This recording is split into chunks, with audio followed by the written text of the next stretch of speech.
अस्सलाम वालेकुम जी, मेरा नाम आमिर बिलाल है। नाज़रीन, अब वो वक्त आ गया है जब हमें अपने पुराने दोस्तों को अलविदा कह देना चाहिए, क्योंकि उनकी जानिब से हमारे साथ दोस्ती ख़त्म करने का फ़ैसला कर लिया गया है। इससे पहले जब इज़राइल के साथ मामलात ठीक करने की बात चल रही थी, तो उसमें भी हम पैटर्न्स को देखने की बात कर रहे थे कि किस तरीके से आने वाले वक्त में सऊदी अरब और दीगर ममालिक जो हैं इज़राइल के साथ अपने मामलात को बेहतर कर लेंगे और इज़राइल को तस्लीम करने और दीगर मामलात में वो पेशरफ्त भी हमें देखने को मिलेगी। और हाल ही में हमने देखा कि किस तरह से नेतन्याहू की जानिब से दौरा किया गया सऊदी अरब का और किस तरीके से दीगर मामलात को आगे बढ़ाया जा रहा है। इसी तरह पाकिस्तान के साथ जो मामलात थे सऊदी अरब के, यूएई के, तो जब उनके पास एक अल्टरनेट मौजूद है तो ऐसे में पाकिस्तान की ज़रूरत ख़त्म हो जाती है। पाकिस्तान को प्रेशराइज़ करने की कोशिश की गई, लेकिन पाकिस्तान के पास भी एक अल्टरनेट मौजूद था जिसकी वजह से हम उस प्रेशर में आने से बच गए। जस्ट इमेजिन कि अगर हमारे पास मदद करने के लिए चाइना मौजूद ना होता तो क्या हम वो प्रेशर जो सऊदी अरब की जानिब से हमें डॉलर्स दिए जाने के बाद हमारे ऊपर बिल्ड किया गया इज़राइल को तस्लीम करने के लिए, तो क्या हम उसको डिनाई कर पाते? बहुत मुश्किल हो जाता। अगरचे वज़ीर आज़म इमरान खान बार बार इसके ऊपर कह चुके हैं कि कुछ भी हो जाए मैं इज़राइल को तस्लीम नहीं करूँगा जब तक कि इज़राइल के जो लोग हैं उनकी जानिब से जो मुतालबात हैं उनके हकूक़ को मद्देनज़र रखते हुए फ़ैसले ना किए जाएँ। हाल ही में एक इंटरव्यू में उनकी जानिब से इससे भी सख्त स्टांस अपनाया गया। उनकी जानिब से अल्लाह के नबी के एक हदीस का हवाला दिया गया जिसमें जब कुफ़ारे मक्का उनके पास आए और उनको मुख्तलिफ़ किस्म के लालच दिए गए तो उस वक्त उनसे मुतालबा किया गया कि ए मोहम्मद सल्लल्लाहु अलैहि वसल्लम के आपका जो एक क्लेम है, आप जो एक मज़हब दीन नए दीन की बात करते हैं, आप अपने इस दावे से पीछे हट जाएं तो हम आपको मक्का के लोगों का सरदार भी बनाएंगे। आप जो चाहेंगे आपको हम वो देने को तैयार हैं, लेकिन आप इस मुतालबे से, आप इस दावे से दस्तबरदार हो जाएं। तो अल्लाह के नबी ने फरमाया था कि अगर मेरे एक हाथ पे आप सूरज रख दें, दूसरे हाथ पे चांद रख दें, तो तब भी मैं अपने इस दावे से दस्तबरदार नहीं होगा। तो वज़ीर आज़म इमरान खान की जानिब से इस हदीस का हवाला दिया गया और कहा गया कि मेरे ऊपर जो प्रेशर है वो मुझे पता है, मुल्क को दोस्त ममालिक भी प्रेशराइज़ कर रहे हैं और दीगर लॉबीज़ के थ्रू दीगर ममालिक भी प्रेशराइज़ कर रहे हैं, लेकिन मैं अपने स्टांस पे कायम हूँ। मैं कभी भी इज़राइल को तस्लीम करने के हवाले से जब तक उनके मुतालबात पूरे नहीं होते नहीं जाऊँगा। तो पाकिस्तान के पास इस कॉन्फिडेंस की बहुत बड़ी वजह जो थी वो ये थी कि चाइना मुश्किल वक्त में हमारे साथ खड़ा था। अब बात कर लेते हैं कि जब पाकिस्तान के रिलेशंस की बात की जाती है सऊदी अरब के साथ और साथ में बात की जाती है यूएई के साथ, तो एक जो स्टांस अपनाया जाता है पाकिस्तान की तरफ से वो ये है कि पाकिस्तान सिक्योरिटी फ्राहम करता है सऊदी अरब को और दीगर ममालिक, अरब वर्ल्ड के जो ममालिक हैं उनको, तो ऐसे में पाकिस्तान को छोड़ना सऊदी अरब के लिए काफ़ी मुश्किल हो जाएगा। दूसरा, साथ में एक ये कहा जाता है तकरीबन लाखों के मिलियंस के हिसाब से इन ममालिक में पाकिस्तानी वर्कर्स काम करते हैं, तो ऐसे में सऊदी अरब के लिए और इन ममालिक के लिए पाकिस्तान से इस तरह ताल्लुकात को ख़राब करना काफ़ी ज़्यादा मुश्किल हो जाएगा। दूसरी जानिब सऊदी अरब के पॉइंट ऑफ व्यू से देखा जाए तो उनको सिक्योरिटी फ्राहम की जाती थी और साथ में उनको एक बहुत बड़ी लेबर पाकिस्तान से मिलती थी, जिसके ऊपर एक समहाउ वो समझते थे कि इस तरीके से एकदम से इतनी बड़ी लेबर जो है उसको अपने मुल्क से निकालना या उनसे हाथ धोना उनके लिए काफ़ी मुश्किल हो जाएगा। लेकिन हाल ही में सऊदी अरब की जानिब से और यूएई की जानिब से ये फैसला कर लिया गया है कि अब उनको पाकिस्तानी लेबर की भी ज़रूरत नहीं और पाकिस्तान की जो सिक्योरिटी फ्राहम की जाती थी उसकी भी ज़रूरत नहीं, और इसका बाकायदा तौर पर आगाज़ कर दिया गया है ऑफिशियल सतह पर। इसके ऊपर अगरचे उस तरह ना तो बयानात आए हैं ना इसकी तस्दीक की गई है, लेकिन ये वही पैटर्न है जिस तरह का पैटर्न सऊदी अरब की जानिब से, यूएई की जानिब से इज़राइल को तस्लीम करने के हवाले से जिस तरह के इक़दाम उठाए गए थे। अब बात कर लेते हैं कि वो कौन से पैटर्न हैं। सबसे पहली बात तो ये है कि जिस तरीके से इज़राइल को तस्लीम करने के हवाले से और तस्लीम करने के बाद यूएई में कवानीन को चेंज किया गया, तब्दील किया गया और वेस्ट वर्ल्ड के लिए अपने दरवाजे खोले गए और साउथ एशियन जो कंट्रीज़ हैं जिसमें ख़ास तौर पर पाकिस्तान है, इनके लिए किस तरीके से आहिस्ता आहिस्ता दरवाजे बंद किए गए। یو اے ای میں جو پاکستانی ایمبیسی ہے ان کی جانب سے ایک سرکولر جو ہے وہ جاری کیا گیا، ایک نوٹیفیکیشن جاری کیا گیا وہاں کے پاکستانیوں کے لیے کہ آپ یہاں پر رہتے ہوئے پاکستان کے قوانین کو نہ دیکھیں، یہاں پر رہتے ہوئے یو اے ای کے قوانین کو مد نظر رکھیں اور اسی حساب سے اپنی آن لائن ایکٹیویٹیز اور دیگر ایکٹیویٹیز کو گاج کریں۔ بلکہ سیم ٹائم میں یہ قوانین بنائے جا رہے تھے یو اے ای میں کہ وہاں سے ویسٹ سے اگر کوئی آتا ہے، اسرائیل سے اگر کوئی آتا ہے تو وہ اپنے ملک کے قوانین کے مطابق وہاں پر رہ سکتا ہے، وہاں پر چیزوں کو زندگی گزار سکتا ہے، لیکن سیم ٹائم پہ پاکستان کے اوپر یہ پابندی ایک طرح سے یہ وہ اشارہ دیا گیا پاکستانی مینجمنٹ کی جانب سے کہ کس طریقے سے آنے والے وقت میں حالات خراب ہونے جا رہے ہیں۔ اور حال ہی میں اگین ایک بڑا قدم اٹھایا گیا جو کہ سمپل وے میں کہہ سکتے ہیں، اور اس کو پاکستان کی جانب سے بھی ترجمان دفتر خارجہ نے اس طریقے سے رکھا کہ شاید کووڈ-19 کے جو کیسز کی تعداد میں اضافہ ہو رہا ہے پاکستان میں، تو اس وجہ سے پاکستان کے جو لوگ ہیں ان کے لیے وزٹ ویزے کے اوپر پابندی عائد کی گئی ہے۔ لیکن معاملہ اتنا سادہ نہیں جس طرح کا نظر آ رہا ہے، اس کے اوپر بات کرتے ہیں کہ کس طریقے سے کرونا ایک بہانہ ہے، اصل مقصد جو ہے پاکستانی لیبر، پاکستان سے تعلقات کو اس نہج پر لے کر جانا ہے جہاں پر فیصلہ کیا جا چکا ہے کہ پاکستان کی اب ان دو ممالک کو خاص طور پر ضرورت نہیں، کیونکہ یو اے ای کے جو بھی اقدامات ہیں وہ بیک کیے جاتے ہیں سعودی عرب کی جانب سے، اور سعودی عرب ان کو گائیڈ کر رہا ہوتا ہے۔ تو جب یہ فیصلہ کیا گیا کہ پاکستان سے وزٹ ویزے کے اوپر جتنے بھی لوگ آتے ہیں ان کے اوپر پابندی عائد کی جائے گی، تو اس میں ساتھ میں جن ممالک کے اوپر پابندی عائد کی گئی ان میں زیادہ تر ممالک وہ ہیں جو کہ مسلمان کنٹریز ہیں۔ اس میں ترکی بھی ہے، اس میں ایران بھی ہے، اس میں دیگر ممالک ہیں اور خاص طور پر پاکستان ہے۔ اب پاکستان کے کیسز کی بات کریں، کرونا کے کیسز کی بات کریں تو as compared to Israel, as compared to western world, as compared to Bharat, یہ تعداد پر کیپیٹا کے حساب سے بہت کم ہے۔ پر کیپیٹا کے حساب سے جو پاکستان میں کیسز رپورٹ ہو رہے ہیں حال میں، یہ تقریباً 2 سے 3 ہزار میکسیمم کہہ لیں، یا 2300 تک جو ہے یہ ڈیلی کیسز رپورٹ ہونا شروع ہوئے ہیں سیکنڈ ویو کے بعد۔ اسی حساب سے پر کیپیٹا کے حساب سے اگر اندازہ لگایا جائے تو اسرائیل میں ہم سے زیادہ کیسز ہیں،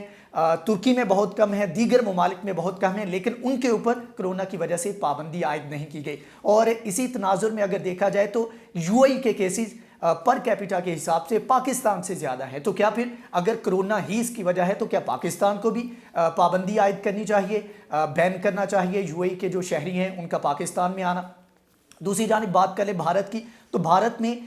ایک دن میں 50,000 کے قریب اس وقت کیسز رپورٹ ہو رہے ہیں، لیکن بھارت کے اوپر پابندی عائد نہیں کی گئی۔ تو اس کا مطلب واضح ہے کہ پاکستان کی جانب سے جو انکار کیا گیا اسرائیل کو تسلیم کرنے کے حوالے سے، اس کے نتائج سامنے آنا شروع ہو چکے ہیں۔ اب آگے بڑھتے ہیں اور دیکھ لیتے ہیں کہ کس طریقے سے کس طرح کے بیانات یو اے ای کی جانب سے دیے جا رہے ہیں، کس طرح کے بیانات اسرائیل کی جانب سے دیے جا رہے تھے جب پاکستان کے اوپر پریشر تھا اسرائیل کو تسلیم کرنے کے حوالے سے۔ تب اسرائیل کا سب سے پرانا جو اخبار ہے اس میں کہا گیا تھا کہ اگر پاکستان ہمیں تسلیم نہیں کرتا تو پاکستان کی آنے والی نسلیں، پاکستان اپنی بقا کی جنگ لڑنے کے لیے تیار ہو جائے، پاکستان کو اس کے بڑے خطرناک نتائج بھگتنا ہوں گے۔ اسی طرح کا ایک بیان سامنے آیا جب ایک منسٹر جو یو اے ای کے ہیں، یہاں پر پارٹی سسٹم نہیں ہے جہاں پر آپ کہہ سکتے ہیں کہ یہ اپوزیشن کی جانب سے بیان دیا گیا یا کچھ اس طرح کا، اگر کوئی آفیشیل بندہ بیان دیتا ہے تو اس کا مطلب ہے وہ اسٹیٹ پالیسی کا حصہ ہے۔ یو اے ای کے منسٹر کی جانب سے کہا گیا تھا کہ پاکستان اگر یمن کے حوالے سے اپنا کردار اور اپنا جو سٹانس ہے اس میں واضح سٹانس نہیں اپناتا تو اس کے نتائج بھگتنے کے لیے تیار ہو جائے۔ اور خاص طور پر اس میں ساتھ میں ترکی کو بھی مینشن کیا گیا تھا، کیونکہ ترکی اور پاکستان نے حال ہی میں یہ سٹانس اپنایا تھا کہ یمن کے جو معاملات ہیں، یمن میں جو کچھ بھی چل رہا ہے، کیونکہ اس میں ایران اور سعودی عرب کی ٹسل ہے تو یو اے بھی اس میں انوالوڈ ہے، تو اس میں دونوں جانب سے ایک پریشر تھا۔ تو پاکستان کی جانب سے اس مرتبہ یہ ڈیسائیڈ کیا گیا کہ یہ ان کا انٹرنل ایشو ہے، اس میں ہم دخل اندازی نہیں کریں گے، اور اس کے اوپر پاکستان کا سٹانس جو تھا وہ یہ تھا کہ یہ عرب ورلڈ کی سیکیورٹی ہے، عرب کنٹریز جو ہیں ان کی سیکیورٹی کا یہ معاملہ ہے، یہ ان کو ہی دیکھنا چاہیے۔ ہمارا جو معاہدہ ہے، ہم جو معاملات دیکھتے ہیں وہ ہولی پلیسز کی جو سیکیورٹی ہے وہ ہم सऊदी अरब की हद तक करने के पाबंद हैं, इससे आगे हम नहीं बढ़ेंगे, और पाकिस्तान ने इसमें एक न्यूट्रल स्टांस जो है वो अपनाया था। तो इसके ऊपर ये धमकी दी गई। दूसरी जानिब बात करें कि एक तरफ तो पाकिस्तान के साथ मामलात ख़राब किए जा रहे हैं, तो उसकी बड़ी रीज़न ये है कि सिक्योरिटी के जो मामलात हैं उसमें अल्टरनेट के तौर पर इजराइल सामने आया है। सिक्योरिटी संभालने का जो अरब वर्ल्ड के साथ पीस डील साइन की जा रही है, तो उसमें एक मुतालबा ये भी है कि अगर हम पाकिस्तान के अल्टरनेट के तौर पर देखें तो हमें सिक्योरिटी फ्राहम की जाए। तो अमेरिका के साथ साथ इजराइल की जानिब से यकीन दहानी करवाई गई, जिसके बाद पाकिस्तान की ज़रूरत महसूस नहीं हुई, और पाकिस्तान को सिक्योरिटी के मामले के ऊपर एक बड़ी लेवरेज जो थी पाकिस्तान के पास, पाकिस्तान को उससे हाथ धोना पड़ा। और इजराइल अब तमाम तर गल्फ़ कंट्रीज़ जो हैं उनको सिक्योरिटी फ्राहम करने का पाबंद होगा। अब लेबर की बात कर लें कि लेबर की एक बड़ी लेवरेज थी जो पाकिस्तान के पास थी, तो ऑफ कोर्स भारत से बहुत बड़ी लेबर ऑलरेडी उनके पास मौजूद है, बहुत सारे भारतीय वहाँ पर काम भी करते हैं। तो भारत ने ऑल्टरनेट के तौर पर अपने लेबर फ्राहम करने का यकीन दिलाया, तो पाकिस्तान की लेबर की भी जो एक ज़रूरत थी इन दोनों ममालिक को, वो भी ख़त्म होगी। तो पाकिस्तान इस वक्त अगरचे एक अल्टरनेट के तौर पर मौजूद है हमारे पास चाइना, लेकिन जो तकरीबन लाखों के हिसाब से वहाँ पर लोग काम कर रहे हैं, उनके लिए आने वाले वक्त में मुश्किलात होंगी। और ये विज़िट वीज़े के ऊपर जो पाबंदी आयद की गई है, तो इसमें लोगों को समझने की ज़रूरत है, ये सिर्फ पाबंदी कोरोना की वजह से नहीं, ये ताहुक्म सानी पाबंदी है। और यूएई और बात कर लें सऊदी अरब की, तो यहाँ पर सीज़न लगते हैं जहाँ पर कुछ औकात में लेबर की ज़्यादा ज़रूरत होती है। सऊदी अरब की बात करें तो हज के दिनों में वहाँ पर लेबर की ज़्यादा ज़रूरत होती है, और उसके अलावा अगर यूएई की बात करें तो इनके भी सीज़न होते हैं जहाँ पर मखसूस सीज़न में लेबर की ज़रूरत होती है। तो इस वक्त जब पाबंदी आयद की गई है, तो इसमें पाकिस्तान जैसे ममालिक से बहुत सारे लोग 3 माह 4 माह या 5 माह के विज़िट वीज़े के ऊपर वहाँ पर जाते हैं और काम करते हैं, वहाँ से पैसा कमाते हैं और दोबारा फिर वापस आ जाते हैं। तो ये पाबंदी आयद करने का मकसद ये है कि पाकिस्तानी लेबर को जो एक फैसिलिटी मिल रही थी, जहाँ से लोग वहाँ पर जाकर जो अर्निंग कर रहे थे, उसके ऊपर पाबंदी आयद करना। तो ऐसे कह लें कि ये एक पहला कदम था जिसमें पाकिस्तान को निकाला गया। ऑफ कोर्स अगर पाकिस्तान के ऊपर पाबंदी लगी है तो भारत के ऊपर पाबंदी नहीं लगी, तो भारत की लेबर को वहाँ पर इस्तेमाल किया जाएगा, और आने वाले वक्त में आप देखेंगे कि इसके ऊपर वाज़े कवानीन और वाज़े पॉलिसी भी इन दोनों ममालिक की जानिब से नज़र आएगी। और साथ में जैसे जैसे पाकिस्तान के साथ ताल्लुकात थोड़ा सा पीछे जा रहे हैं, तो साथ में भारत की जानिब से जहाँ पर लेबर वहाँ पर लेकर जाई जाएगी, तो वहाँ पर टेक्नोलॉजी को लेकर हाई टेक जो लोग हैं उनको भी वहाँ पर इनवाइट किया जाएगा, और भारत इसमें बहुत बड़ी मदद देगा। इजराइल, भारत और यूएई और साथ में सऊदी अरब, इनका एक ऐसा अलायंस बनने जा रहा है जिसमें पाकिस्तान का अब कोई पार्ट नहीं होगा, पाकिस्तान इसमें शामिल नहीं होगा। इसके ऊपर बाकायदा मुआहदे भी तश्कील दिए जा चुके हैं। एक ट्राइका बनाया गया था यूएई, इजराइल और भारत की जानिब से, जिसमें एनर्जी सेक्टर में मामलात को आगे बढ़ाने की बात की गई थी। इसके ऊपर मुआहदे किए गए। ज़राअत के ऊपर, एग्रीकल्चर में मामलात को आगे बढ़ाया जाएगा, और दीगर मामलात टेक्नोलॉजी के मामलात हैं उसमें बड़े मुआहदे किए गए हैं। अब बात कर लें कि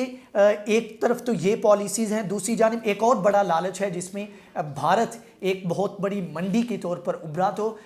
भारत के साथ जो मामलात हैं उनको खटाई में डालना सिर्फ पाकिस्तान के लिए ये अब काफ़ी जो है अनहोनी सी बात हो चुकी है पाकिस्तान के लिए, क्योंकि जो ट्रेड वॉल्यूम है वो सारी कहानी बताता है। एक तरफ यूएई की बात करें तो यूएई के जो मामलात हैं वो इंतहाई एक्सट्रीम लेवल पर इकनॉमिकली ये चले जा चुके हैं, जिसमें ट्रेड वॉल्यूम की बात करें तो तकरीबन वो ट्रेड वॉल्यूम जिसमें यूएई और भारत के मामलात और जो ट्रेड वॉल्यूम था वो तकरीबन 58 से 60 बिलियन डॉलर के करीब था। 2019 की ये मैं बात कर रहा हूँ। तो उसके बाद तकरीबन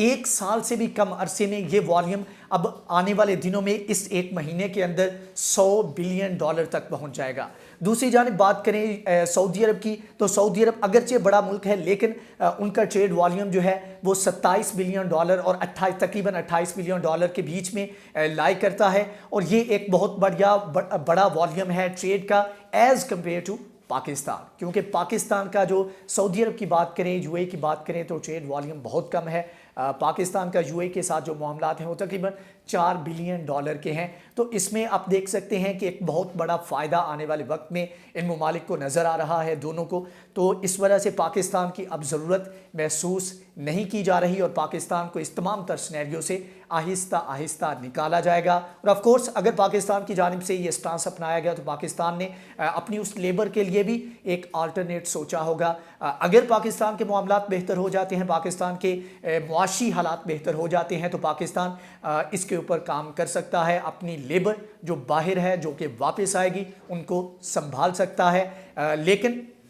अभी तक इसके ऊपर ऑफिशियली वाज़े तौर पर कोई बयान नज़र नहीं आया और पाकिस्तान के ऊपर भी एक प्रेशर है कि अगर तमाम तर कोरोना की सूरत हाल को देखते हुए अगर पाबंदियाँ आयद की गई है तो पाकिस्तान भी यूएई और सऊदी अरब के ऊपर उस तरह पाबंदियाँ आयद करे। लेकिन पाकिस्तान इस वक्त ये चीज़ अफोर्ड नहीं कर सकता। पाकिस्तान को जिस तरह के मुआशी हालात का सामना करना पड़ रहा है तो उसमें भी काफ़ी मुश्किलात का शिकार होगा पाकिस्तान आने वाले वक्त में। दूसरी जानिब जहाँ पर एक तरफ तो मामलात बेहतर किए जा रहे हैं यूएई के और इजराइल के और सऊदी अरब के आपस में, तो इसके साथ साथ पाकिस्तान की जो इकनॉमिक एक्टिविटीज़ हैं उनके ऊपर नज़र रखने के लिए यमन में एक इंटेलिजेंस फैसिलिटी कायम की गई है जिसमें पाकिस्तान की ग्वादर पोर्ट और दीगर जो साथ में इलाके पड़ते हैं उनके ऊपर नज़र रखी जाएगी। तो पाकिस्तान को तकरीबन अगर चारों तरफ से नहीं तो 2-3 तरफ से घेरने की कोशिश की जाएगी और वही टैक्टिक यूज़ किया जाएगा जिस तरह का बहरीन में यूज़ किया गया था कि पाकिस्तान को प्रेशराइज़ करके अपने मामलात बेहतर बनाने के लिए कायल किया जाएगा इजराइल के साथ। तो इंशाल्लाह जैसे कोई नई अपडेट आती है उसके बारे में हम आपको आगाह करेंगे। ये डेवलपमेंट्स हैं बड़ी तेज़ी से हो रही हैं और इसमें आने वाले वक्त में बहुत बड़ी डेवलपमेंट्स देखने को मिलेंगी, जिसमें सबसे बड़ी डेवलपमेंट जो होगी वो ये होगा कि सऊदी अरब भी इजराइल को तस्लीम करने का बाकायदा तौर पर ऐलान करेगा। तो इंशाल्लाह इसके ऊपर मज़ीद आपको अपडेट करते रहेंगे। अगर आपको ये वीडियो पसंद आई है, आपके नॉलेज में इजाफा हुआ है और आपको लगता है कि ये जो एंगल लेकर चलते हैं, जिस तरह से हम आपको अपडेट करते हैं, या कुछ अगर नई चीज़ें आप चाहते हैं कि उसके ऊपर बात की जाए तो उसका फीडबैक लाजमी दीजिए और हमारी वीडियो को शेयर करें, लाइक करें, हमारे चैनल को सब्सक्राइब करें। नेक्स्ट वीडियो में हाजिर होंगे, तब तक के लिए अल्लाह हाफ़िज़।